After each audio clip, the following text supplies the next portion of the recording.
and opening our economy responsibly while rebuilding it so that it works for working people.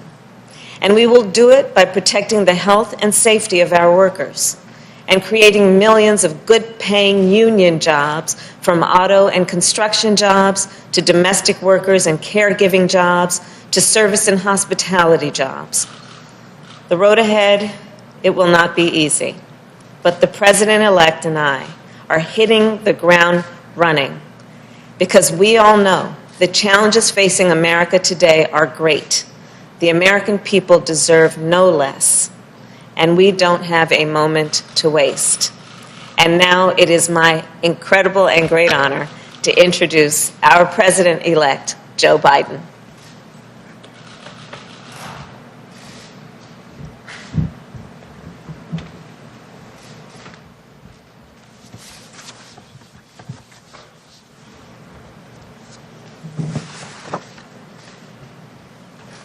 Thank you very much.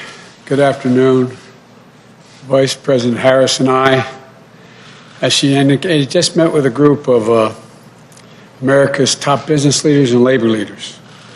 And I must tell you, it reinforced what I thought from the beginning. We're ready to come together. The unity was astounding.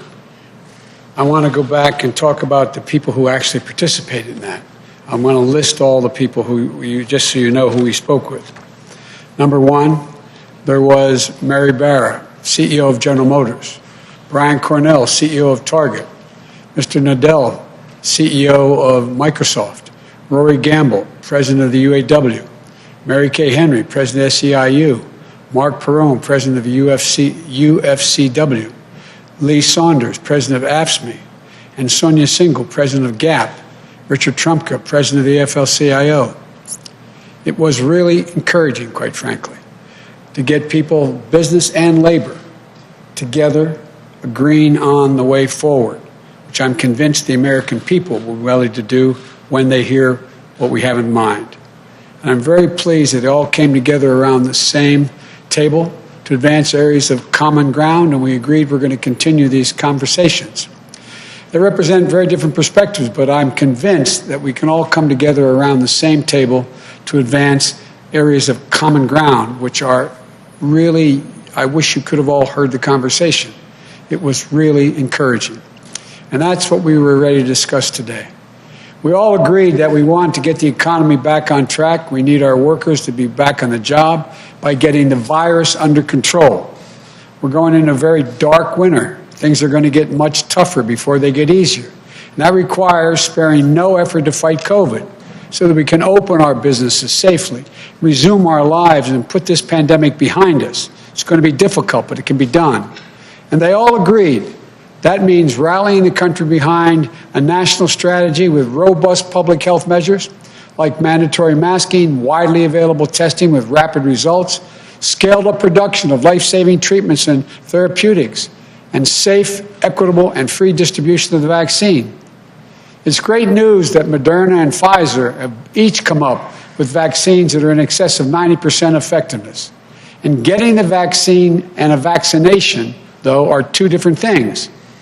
Everyone on our call today and our Zoom today agreed that the sooner we have access to the administration's distribution plan, the sooner this transition would be smoothly moved forward. And, you know, as we battle COVID, we also make sure the business and workers have the tools, the resources, the national guidance, and health and safety standards to operate safely. And we can do that. We can bring Democrats and Republicans together, work with business and labor to deliver those necessary resources. And for millions of Americans who've lost hours and wages or have lost their jobs, we all agreed on our call that we can deliver immediate relief and a need be done quickly. Affordable health care for millions of people who have lost it or are in danger of losing it. Child care, sick leave, family leave, so workers don't have to choose between work and family. Corporate America agreed on this today, the folks on the call. We need support to support small businesses and entrepreneurs that are the backbone of our communities, but are teetering on the edge. And we all agreed on the urgent need for funding for states and localities to keep frontline workers and essential workers on the job. Vital public services, running law enforcement offices, educators, first responders, like we did in the Recovery Act of 2009, saving literally millions of jobs. There's a reason why the federal government is able to run a deficit, because the states must balance their budgets, and they're in real trouble. You're going to see hundreds of thousands of police officers, firefighters, first responders, mental health clinics. You're going to see them going out of business. Right now, Congress should come together and pass a COVID relief package like the HEROES Act that the House passed 6 months ago. Once we shut down the virus and deliver economic relief to workers and businesses, then we can start to build back better than before. We talked about how we have an opportunity to come out of this stronger, more resilient than we were when we went in. And I wish you could have heard corporate leaders and the major labor leaders singing this from the same hymnal here. Throughout the campaign, I laid out my Build Back Better plan. We laid out our plan. That an independent analysis put out by Moody's, a well-respected Wall Street firm, projected would create 18.6 million jobs. We talked about the need to own the electric vehicle market. We talked about climate a lot, building 550,000 charging stations, creating over 1 million good-paying union jobs here at home. The need for a federal government to invest more in clean energy research. You know, it's based on a simple premise. It's time to reward work, not just wealth in America.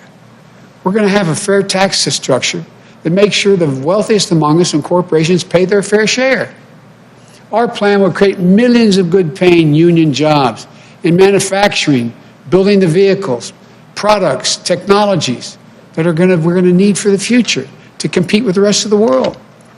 From autos to our stockpiles, we're going to buy American. No government contract will be given to companies that don't make their products here in America. To secure our position as a global leader in research and development, we're going to invest $300 billion in the most critical, competitive new industries and technologies, creating 3 million good-paying jobs. And the corporate American technology firms like Microsoft on the call, they all agreed. We can make sure our future is made here in America. And that's good for business, and it's good for American workers. We can also modernize our infrastructure. Roads, bridges, ports, 1.5 million new affordable housing units, high-speed broadband we talked about, for every American household, which is more important than ever for remote learning, remote working, telemedicine in the 21st century. Building a digital infrastructure to help businesses, healthcare workers, first responders, and students. $100 billion to rebuild our crumbling schools. They talked about the need, the business community talked about the need to invest in HBCUs and community colleges. Retrofitting 4 million new buildings, or old buildings, retrofitting them, making them new. Weatherizing 2 million homes. Building more climate-resilient cities and towns. These investments will specifically target communities of colors so we can break the cycle where in good times they lag, and in bad times they get hit first and the hardest, and in recovery, it's the toughest to bounce back.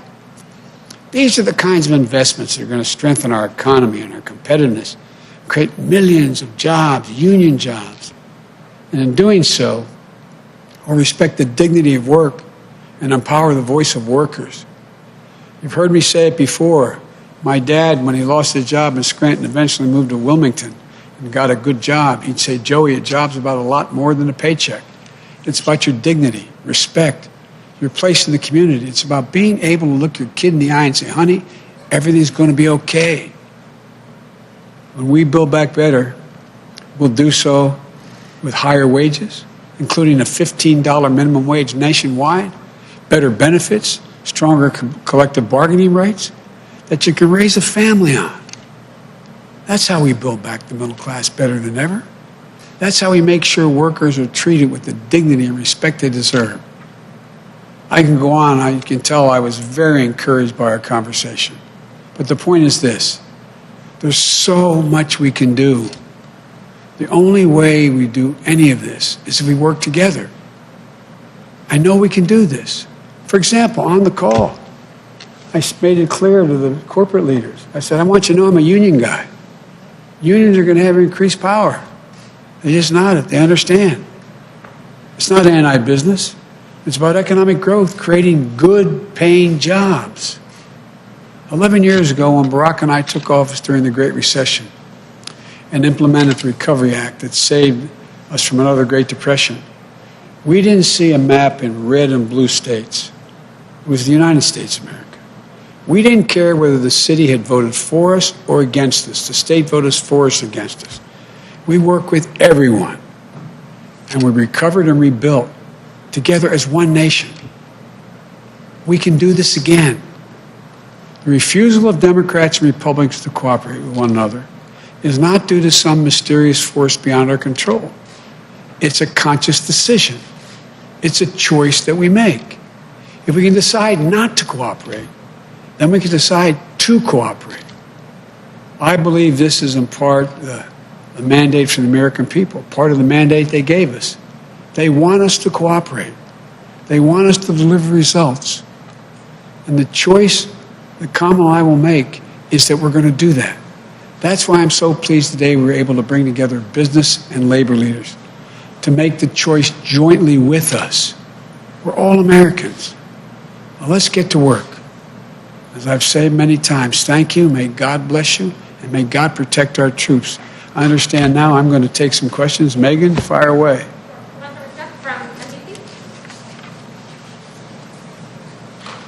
Thank you, President-elect Biden, Vice President-elect. Look in the wrong direction, sorry. Good to see you. I want to start with a question about your pandemic planning and then a question about your economic plan. You spoke about the need to access the outgoing administration's COVID vaccine distribution plans. What do you see as the biggest threat to your transition right now, given President Trump's unprecedented attempt to obstruct and delay a smooth transfer of power? More people may die if we don't coordinate. Look, as my Chief of Staff, Ron Klain, would say, who handled Ebola, a vaccine is important. It's of little use until you're vaccinated. So how do we get the vaccine? How do we get over 300 million Americans vaccinated? What's the game plan? It's a huge, huge, huge undertaking to get it done, prioritize those greatest in need, and working our way through it, and also cooperate with the World Health Organization and the rest of the world in dealing with this. And so they say they have this warp speed program that not only dealt with getting vaccines, but also how to distribute this. If we have to wait until January 20th to start that planning, it puts us behind over a month, month and a half. And so it's important that it be done, that there be coordination now or as rapidly as we can get that done.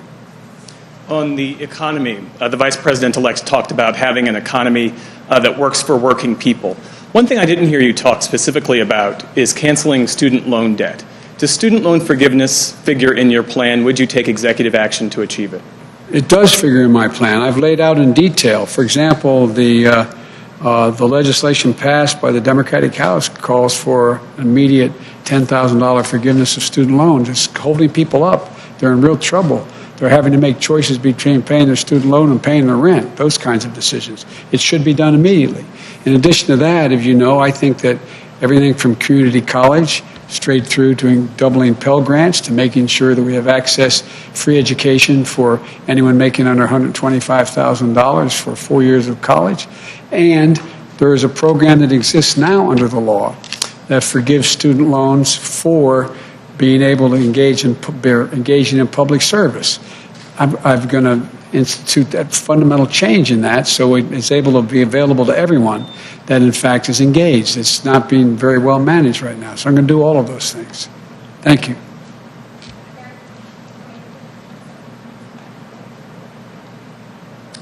Thank you, Mr. President-elect. You just spoke of some of the dangers of the president's continued stonewalling of this transition, but it doesn't appear that the president is going to come around anytime soon and admit defeat. So what are you going to do? What options do you have to try and ensure that you are ready to go on day one? Deal with every individual organization in the country, from business to labor, Republicans and Democrats, to try to pull together a serious and consistent plan so we're ready on day one, everything from staffing to ultimately naming cabinet members to moving along on coordinating with business and labor the COVID attack, how we're going to attack COVID. And so it would make it a lot easier if the president were to participate. You have a number of Republicans suggesting that. The good news here is my colleague is still in the Intelligence Committee, so she gets the intelligence briefings. I don't anymore. So that is, but there's a number of Republicans calling for that. I am hopeful that the president will be mildly more enlightened before we get to January 20th. And what is your message to Republicans who are backing up the president's refusal to concede? You clearly need to work with them going forward. My message is I will work with you. I understand a lot of your reluctance because of the way the president operates, but I've been in contact with and will be in contact with more of them as we move along. And if it has to wait until January 20th to get actually become operational, that's a shame, but maybe that's the only way to get it done. Thank you very much, Mary. Thank you very much, Mr. President-elect. And I want to kind of piggyback off of that. I want to get your thoughts on the president's tweet over the weekend where he first seemed to acknowledge that you won. Then he said he won't concede. Then he said, I won. How did you interpret that? And at the end of the day, do you want him to concede? I interpret that as Trumpianism. No change in his modus operandi. I think the pressure will continue to build. Look, I'm having a lot of meetings with world leaders on the telephone. I cannot get into negotiating with them about things that are going to be done, but they're calling with some degree of enthusiasm. Everyone from the Holy Father to prime ministers across the globe. And so we're moving along knowing what the outcome will be. And as I said earlier, and I probably shouldn't repeat it, but I find this more embarrassing for the country than debilitating for my ability to get started. And then secondly, I want to follow up with you on the vaccine. If the FDA gives emergency authorization to the Pfizer or Moderna vaccine in the coming weeks, will you get vaccinated? And if you're hesitant, why should any American have confidence in the vaccine? Well, first of all, we'll see if that comes forward. And secondly, it's important that people who are in the greatest need get it. I wouldn't hesitate to get the vaccine. But I also want to set an example. But I wouldn't hesitate to get the vaccine if, in fact, Dr. Fauci and these two organizations, whether it's Moderna or Pfizer, who have been extremely responsible, conclude that it is safe and able to be done. Look, the only reason people question the vaccine now is because of Donald Trump. That's the reason why people are questioning the vaccine, because all the things he says and doesn't say, whether is it truthful, is it not truthful, the exaggerations. I think we're on a clear path now. We're on a clear path where the international community and national leaders in the scientific community have focused on these two vaccines. They appear to be ready for prime time, ready to be used. And if that continues along those roads, I would take the vaccine. Thank you.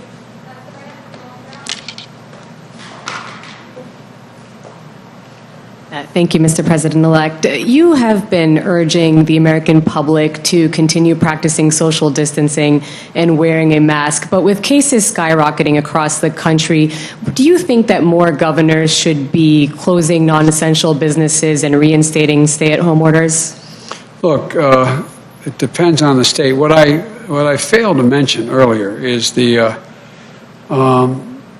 enormous respect I have for conservative Republican governors who stepped up and issued mandates for wearing masks. In North Dakota, the idea, one of the leaders in this area has been the Republican governor in Ohio. In addition to the folks who've already been leading, like the governor of Michigan. The idea that the president's now remaining advisor on COVID is saying that they should resist. What the hell's the matter with these guys? What is the matter with them? Resist. Every major individual of any consequence in the health field is saying we can save 100,000 lives just between now and January 21st by wearing these masks. It's going to take a while for the vaccine to be able to be available, distributed, and get to people. We're talking about 350 to 400,000 people dying? What are they doing? It's totally irresponsible. Irresponsible. And so I compliment the governors who've stepped forward, who have been stepping forward, but also the Republican governors who stepped forward. I left out the governor of Utah, very conservative state, governor of North Dakota, and all the Democratic governors have been doing it all along. I just ask a rhetorical question. Do you guys understand this? Does anybody understand why a governor would turn this into a political statement? It's about patriotism. It's about being patriotic. It's about saving lives, for real. This is not hyperbole. It's about being patriotic. And I think you're seeing more and more as this god-awful virus continues to spread almost unabated that that governors are stepping up. And just following up on that, especially with many states reporting new highs in terms of the daily number of cases and a lot of public health officials sounding the alarm over the holidays, what is your message to people who are considering, for example, getting together with their families and others for Thanksgiving? Would you urge people to reconsider their plans? Well, here's what I do. Let me tell you what the health experts have said to me. And it's not because I'm unique and president-elect, it's because of my family.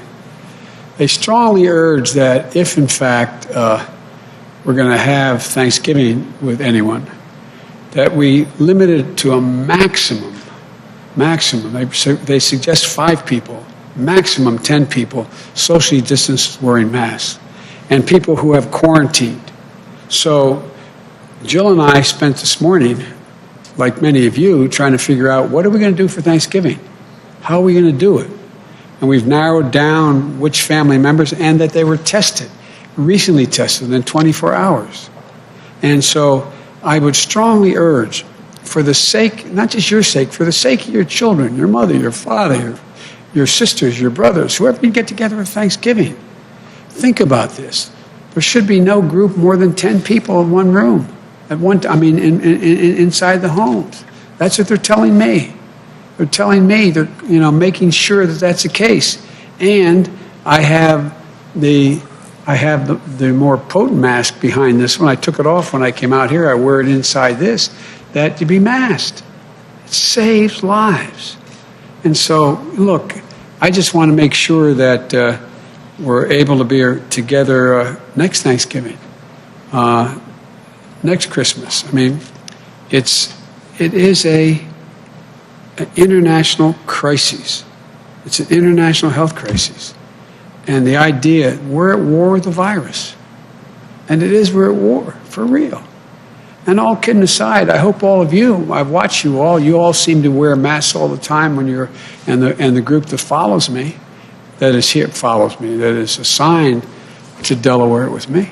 seem to do that. I strongly urge you to do it. There's nothing macho about not wearing a mask. Thank you.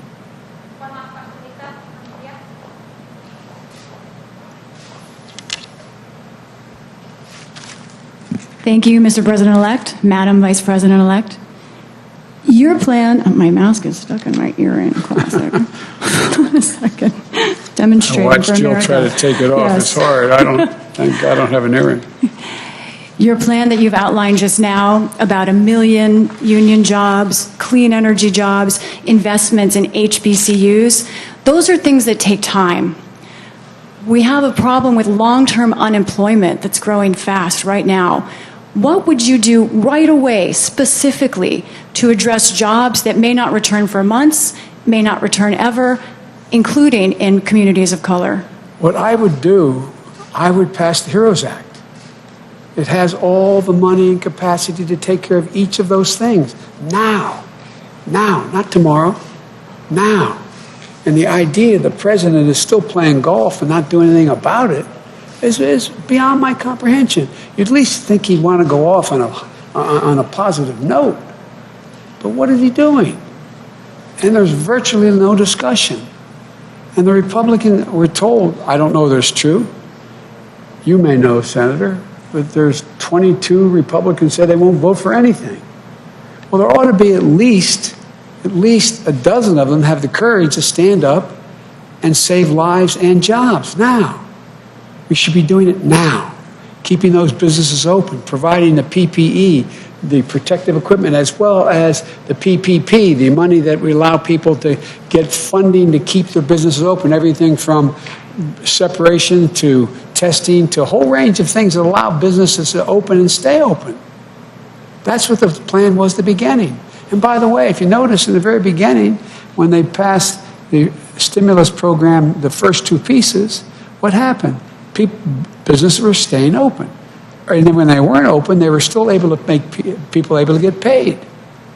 But look where they are now. People are running out of unemployment insurance. What are they going to do? 20 million people are on the verge of losing their home because they can't make a mortgage payments. You have a larger number being kicked out and will be kicked out in the street because they can't pay their rent. And by the way, it's not just the renter, it's the outfit that owns the building. A lot of them aren't multimillionaires, they're running small operations. How can they do it? This is about keeping Americans afloat. Get them through this pandemic. Get them through where their businesses are able to come back. The money's there. The money is there. And also on the economic front, as we fight the pandemic, world trade continues, and there is great debate over world trade agreements, international trade agreements. It seems that in the last couple of days, 15 countries, Asian, Pacific countries, have signed onto a new trade deal, the RCEP. Should the United States consider joining that trade agreement? I've talked with a number of these world leaders, and I told them, under the law, I'm not able to begin to discuss with them. There's only one president at a time as to who can say what our policy will be. So I'm reluctant to answer that question now, but here's what I can say. We make up 25% of the world's trading capacity, of the economy of the world. We need to be aligned with the other democracies, another 25% or more, so that we can set the rules of the road instead of having China and others dictate outcomes because they are the only game in town. And so, but what I'm insisting on, and what I've been asked by world leaders as to what I would do, without getting into detail, I've said, but I want you to know that there are three things that are going to happen if I'm elected. One, we're going to invest in American workers and make them more competitive. Number two, we're going to make sure that labor is at the table and environmentalists are at the table in any trade deals we make. And I'm not looking for punitive trade. The idea that we are poking our finger in the eyes of our friends and embracing autocrats makes no sense to me.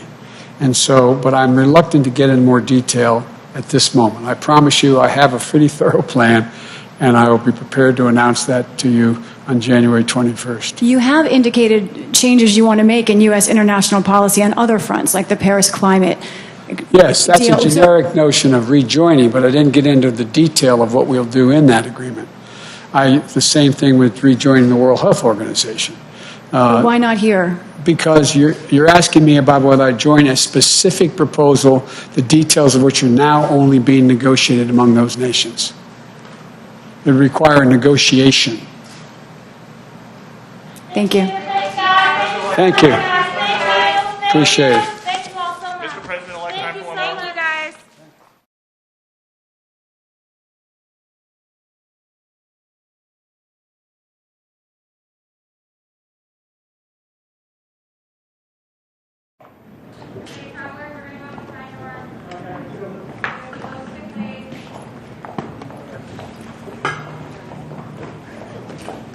Normally this long?